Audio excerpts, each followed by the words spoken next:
নামাজের উপকারিতা জানলে জীবনেও আর নামাজ মিস করবেন না। আমি আপনাদেরকে অনুরোধ করব ভিডিওটি একেবারে শেষ পর্যন্ত দেখার জন্য। প্রিয় নবী হযরত মুহাম্মদ সাল্লাল্লাহু আলাইহি ওয়াসাল্লাম ইরশাদ করেন, কিয়ামতের দিন সর্বপ্রথম বান্দার নামাজের হিসাব নেওয়া হবে। যদি তার নামাজ ঠিক হয় তবে তার সকল আমল সঠিক বিবেচিত হবে, আর যদি নামাজ বিনষ্ট হয় তবে তার সকল বিনষ্ট বিবেচিত হবে। তিরমিজি শরীফ 278।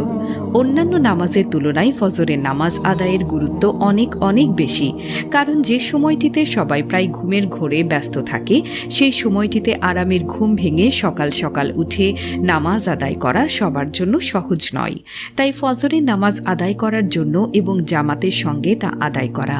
প্রিয় নবী সাল্লাল্লাহু আলাইহি ওয়াসাল্লাম এই সম্পর্কে অনেক সাহাবীর কথা হাদিসে ঘোষণা করে গেছেন।